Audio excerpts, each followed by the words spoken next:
Well, Matt, I had a couple of extra supporters say to me since the final whistle before this interview that we're the best side they've seen this season. Guess that's no consolation after what happened in the last 20 minutes. No, certainly not, because I thought we were outstanding. I thought we were very good, other than probably just putting the ball in the net. I don't know how many chances we've had to take that lead. I thought we were outstanding in the first half. They have one sort of break on us, and Dino May's a good save, but I think that's the only time they really got into our half. We were on the front foot, we were really good in our play, we had many different opportunities to score, we looked to threat from set pieces. Donovan's at the bar. It could go on and on about the amount of chances we've had. Not to be in the lead at half time was really hard to take, and I thought the second half was as dominant. I thought for up until the goal, where they've caught us down the sides there, deflection off Ben Goodliff, we find ourselves 1-0 down. Just before that, Richie Bennett had a chance that seemed almost as though it had to go into the net and somehow didn't. Yeah, and it just about summed up the afternoon. It did, yeah.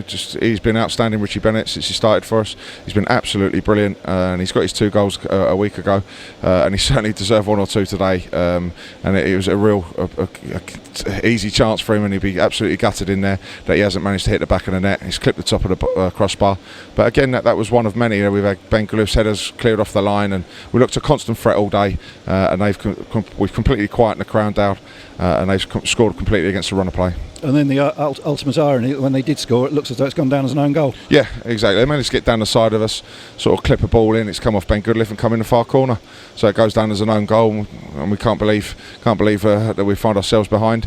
And then even then, we're pushing, as we always do, a great reaction, pushing to try and get the equaliser on the counter attack. And then I feel it's probably a foul on Louis on the edge, on the halfway line there. He's well in control of the ball. There's no reason for him to go down whatsoever, and I feel he's been tugged, which has now played the lad in 1v1, and they've made it 2-0 and wrapped it up, and I can't believe we're standing here and we haven't got at least a point. Slightly frustrating that both their goals came from us losing possession on the edge of the penalty area, or at least this first one losing possession, the second one having a shot blocked. Yeah, first one losing possession here. They got down the side. I thought we dealt with it reasonably well, and a little clip crossing, and it comes off a goodie and finds its way in the bottom corner. I'd like to see it again, exactly how it's got down there. But as I've just said there, I think it's a foul for the second goal, and that kills the game off at that late stage. And yeah, a really hard one to take. Having said that, we never looked quite the same side after they'd scored the first. No, and they changed the shape. They've been playing the back three all season, so that goes to show you what we've done to them here. Forcing them to change personnel, change shape, trying to do something to try and get back into the game. So they've changed shape. They're literally on the stroke of them scoring a goal, which I think really affected the goal. It was just the front two. One got down the side and got in there, but. Yeah, it just maybe took the sting out of us. It gives them a lift. They haven't been in the game at all. Gives the fans a lift, who I thought were very quiet today. Suddenly they're loud because they're in the lead, and it was just frustrating. Very frustrating afternoon. Somebody commented to me after the goal, it was a great atmosphere to play in, but we'd rather have remained quiet in a way. Yeah, and our supporters travelled down in numbers again. Were outstanding. We could certainly hear them. They were the support and clapping us all off at the end there. I mean, they're a good side, and they'll be certainly there or thereabouts. They've got a good manager who certainly knows what he's doing. We're just disappointed we haven't gone toe to toe and got something out of the game today. Now, I had to Omar not in the squad at all today. I gather he was injured, and then had to make a change early on up front as well. Yeah, just Omar just felt something a little bit tight yesterday in training, so he wasn't worth and couldn't risk him in today on the bench. So it was literally a last minute call this morning, that one. And then Toby just felt something tighten up as well, which is a shame because he's been doing well for us. And then second half, Will Randall and Harry Beautyman coming on, just a way of trying to get back into the game. Yeah, I just feel that the personnel's certainly there.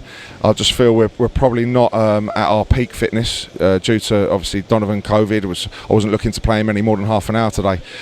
He has his training and the energy levels exactly the same with Harry. Will's not played since right early on in pre-season, so I just don't feel we've got our legs. And once we get those key players fit and firing, I'm bringing them off the bench with an Omar and whatever else, then I'm sure we'll be fine and kick right on. And a week now without a midweek fixture. Before next week's home game against Carlisle, are you quite pleased not to have a midweek game and get everybody just settled down? Always when you've got on a bad defeat, you've come on the end of a defeat, you want to go again. I'm always like the Tuesday games. You can dust yourself down and quickly get into the next one, whether you're winning or losing. But no, we'll be fine this week. We'll be able to get some good training sessions into the players I've just mentioned there, and then we'll pick a side to go and be right on the front foot and hopefully dominate against Carlisle. Another attractive game next week as well against Carlisle. Yeah, it should be a good game. game, and we'll make sure we'll be doing our homework and trying to put in a similar performance as today, and just making sure we can get that last bit right at the top end of the pitch. Well, brilliant. Thanks, Matt. Hard luck today, and we'll see you next week. Brilliant. Thanks a lot. Cheers.